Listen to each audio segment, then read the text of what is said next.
Diana is one of the Amazons, a race of super powerful women who have remained hidden for thousands of years on the magical island of Themyscira. That all changes when dashing spy Steve Trevor crash lands on the island, bringing the First World War with him. With Steve, Diana sets out on a quest to fulfill her destiny and destroy the evil god of war, Ares, who she believes is behind the conflict. After the, I think it's pretty fair to say, dismal performance of both Batman vs Superman and Suicide Squad, and by performance I mean with critics because both of those movies made a load of money, Wonder Woman has a bit of an unfair burden to carry, which is to redeem the DCEU. It's fair to say that she was one of the better parts of Batman vs Superman last year, and I've been excited to see this film since I saw that one. Not just that, but the movie also has an interesting director in Patty Jenkins, formerly known for really small independent films and award winners such as Monster, made with Charlize Theron. Jenkins has a bit of a weird track record with superhero stuff, as she was originally supposed to be the director for Thor: The Dark World. So how does Wonder Woman actually fare? Is it just fine, or is it, you know, wonderful? I like to rate my blockbusters on a 5-star scale because I believe there are 5 things that every blockbuster should do. Are you ready? It should have a plot that makes basic sense on first inspection. Characters should be believable or likable, or maybe both, and I should understand why they're doing what they're doing in each scene. It should be basically competently made, maybe with some pretty direction or cinematography or special effects. It shouldn't be needlessly offensive to anyone in the audience, and if all of the rest of those aspects are there, then it should make you feel something as well, so thrilled or make you laugh or something like that. How does Wonder Woman fare on the 5-star scale? The plot is pretty cool. Right from the beginning it makes a decision to foreground the photograph that was her kind of cryptic character message in Batman vs Superman. It's a picture of her, Steve Trevor, and the rest of a gang of guys that she's hanging around with. What was interesting to me was that they didn't go straight to the war setting, but that they started off with Diana's childhood. And they had a fair chunk of the movie, maybe the first half hour or so, where Diana was growing up and training. That's a nice thing, partially because it allows them to set up Diana as a character, along with her mum and her aunt, who are quite important in the opening part of the movie, but also because it allows them to dump a load of exposition that explains the plot of it. I mean, I've read a fair bit of DC Comics, and I didn't really know that many specifics about Wonder Woman's backstory. I don't think she's been that popular maybe since like the 70s, when the Linda Carter TV show was on air. The actual general plot of the movie is pretty generic. It's about a secret enclave within an enemy faction in a war developing a super weapon to try and turn the tide of the war. Kind of the plot of Hellboy, that's definitely the plot of Captain America: The First Avenger. It's a plot that I've seen before, but that's not necessarily problematic. Some of my favourite movies like Indiana Jones, have really generic plots. You get a lot of separation between the Wonder Woman plot of the film, where she's kind of working her way across Europe towards the front, and the villain's plot of the film, where they're kind of cackling and developing this secret evil gas. Those parts never really gel, and it doesn't really seem like the intent of the filmmakers that they ever would. So it feels a little perfunctory. It feels a little bit like they just have to have an evil secret villain in there for a superhero movie to function. And that's kind of a recurring theme with this film, as it was with Logan earlier on in the year. Really, the best parts of Wonder Woman are the parts that are happy not being a superhero film and don't fit that mold. You know, for me, I've seen so many superhero films, I kind of like stuff that's slightly different. So that's a plus for me, it might not be for other audiences. Characters. How do I feel about the characters in the film? Characters in the film are sort of a mixed bag. The villains definitely get the brunt of that. There's not much detail on who they are, why they're doing what they're doing, other than the fact that, you know, they're evil and they want to win. One thing I liked about the movie was that it really explained the Wonder Woman backstory. It really went in and said, you know, this is who Diana is, this is where she's come from, this is the world that she's from. And then it also did the same with Steve Trevor. I really liked that because he's sort of a character that could be, for want of a better word, sort of blank, sort of a generic, square-jawed, fighting talk love interest. He could be a bit like Chris Pratt's character in Jurassic World, and he isn't. He's a very well-drawn, subtle kind of character. Gal Gadot is an excellent casting choice for Wonder Woman. I think she's a difficult character to cast. She has to be very fit and physically strong, and also very caring and diplomatic for the character to work. And I think she's a fantastic balance for that. She brings a sort of naivete to the role, which is not there at all in Batman vs Superman. Sometimes I think with an origin story, they forget that the character is brand new to themselves, if not to the audience. Doctor Strange really suffered from that. I didn't feel any separation between Strange at the start of the film and Strange at the end of the film. Diana at the start of the movie is very naive, and by the end she's quite inured to the horror of war. And she's grown up a lot over the course of the film. Steve Trevor also gets a proper arc. He is this dashing hero, but He's also deeply horrified by war and just desperate to save lives in the end of what is ultimately one of the bloodiest conflicts in history. And it doesn't hurt that Chris Pine is a fantastic casting for the role. He is such a charismatic guy and he's a really fun actor when he's on screen. He brings a lot of lightness to a film which is part of a universe, at least, that is deeply gloomy most of the time. When Gadot and Pine are on screen, their chemistry is palpable and believable and just lovely. I kind of melted a little bit watching them fall in love with each other. There's also a really lovely supporting cast of people who are quite skilled in the roles that they're playing. The kind of ragtag bunch of mercenary soldiers who Diana and Steve work with to get to the front are really nicely drawn. Then they don't have much screen time, but they all get something to do. There's a Native American guy, there's a Scottish sharpshooter, and there's a guy, I think he's like Algerian. You know, each of them sort of fulfill a bit of a stereotype, but at the same time they develop a little beyond that, and they have enough time on screen to have characters. There's a lovely bit when the Native American guy says that he lost everything he had, all of his culture, in a war. And Diana says, you know, who was that war with? And he points at Steve, who's asleep, and says, his people. That's a nice character motivation because it allows them to draw out some of the themes of just how complex the conflicts that are in the modern world are versus what Diana was told they were like. The sharpshooter guy is a funny dude and he's really skilled at shooting, but he's also got a pretty nasty case of shell shock, you know, PTSD, and it's not glossed over, it's not a light thing in the film, and that's a realistic thing that comes from that conflict. The directing in this film is heads and above what you get in a normal superhero movie, and I hate myself for saying it, but it's so nice to see a big budget blockbuster American feature film where it's clear that the director actually had an idea about how to approach that film, and then she just got to do it. There's obviously a little bit of executive meddling, some of the editing is a little bit weird, but by and large, I think what we get is pretty much what Patty Jenkins wanted. And that's amazing. That never seems to happen, and especially not in the DCEU, where BVS definitely felt like a movie made by committee, and Suicide Squad, I mean, the less said about it, the better. Jenkins has an eye for picking out odd little revelry moments in the context of this massive blockbuster feature. They help liberate a Belgian village, and they just have this adorable, quiet scene there, about 10 minutes or so, just of character action that feels so well researched and so well drawn, and obviously came out of a good relationship between the director and the actors and the rest of the creative team. Moments like that really made this movie stand out for me. And again, I don't think I've seen anything like that in this blockbuster season apart from maybe Logan, which felt, again, very much like someone's particular vision for what the film should be like. And one worry with taking a film that is kind of as silly, I guess, as a superhero movie has to be, and placing it in the context of a very real and very bloody real-world conflict, is that you can get stuff very wrong and really offend people. Both Civil War and Batman vs Superman had sections that really misrepresented African politics, for instance. But on the flip side, it can make your film feel much more real if you can base it in those sort of real-world conflicts. So it's a difficult balance to get right, and I think Jenkins did it really well here. There's a scene around the middle of the film where Diana is walking through a whole load of Tommies kind of getting ready to go out and fight, and it's all like flags waving and brass bands, and she buys an ice cream and eats it, and people are saying goodbye to their sweethearts and having a last kip of their drink before they get on the train to go and fight.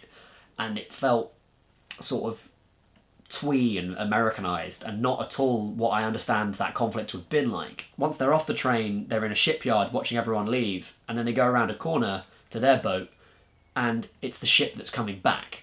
And it's these men who are bloodied, broken, missing limbs, and shocked by the horror of war, and Diana is completely taken aback by the difference there. That's a really interesting moment to put in a film that's basically about fighting and how righteous that is. I talked a lot in my review of Civil War last year about how the film represented violence as being the only possible solution on the left or the right for any kind of conflict.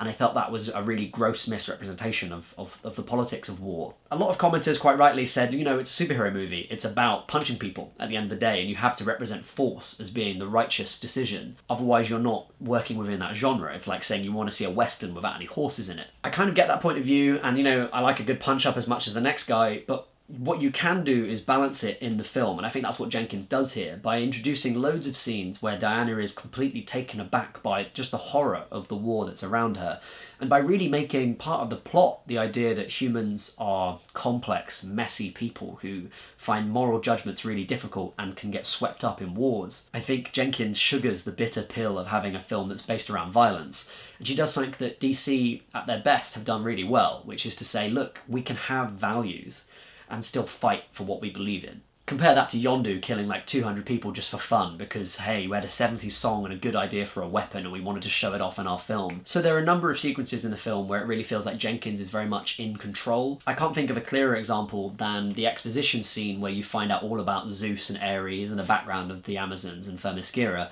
which is done as a sort of series of animated Renaissance paintings that are in like a storybook. I mean, that's a really interesting way to cover quite a expensive, I guess, and long period of the comics kind of history. Is the film offensive in any way? No. And I also feel like it advances a lot of really progressive ideas quite subtly without being too jarring because it's very appropriate to the subject matter. You know, your first 30 minutes of the movie, there's no men on screen, essentially. No one speaking on screen is a guy. And that's just really refreshing to have a load of women on screen as senators and leaders and fighters, and then have that directed by a woman. That's a very, very rare thing to have, especially in a movie of this size and release. Being progressive in films is not about being a social justice warrior or like over-representing to the point where it's completely inconsistent with history. A lot of the politics around this has gotten really polarised because people only ever hear about that on the right wing. There's a lot of people who are like, oh, I can't believe they made Hermione black, as someone said to me the other day. Or there's like, oh, they made the character a gay, poly, trans person, even though they weren't explicitly said to be that in the book. I can see that there's two sides to the debate on that, and I can understand the moderate positions on both of those sides. I feel like the debate mostly is polarised way too much, and in reality, most of the purported examples of SJWs going super over the top are actually not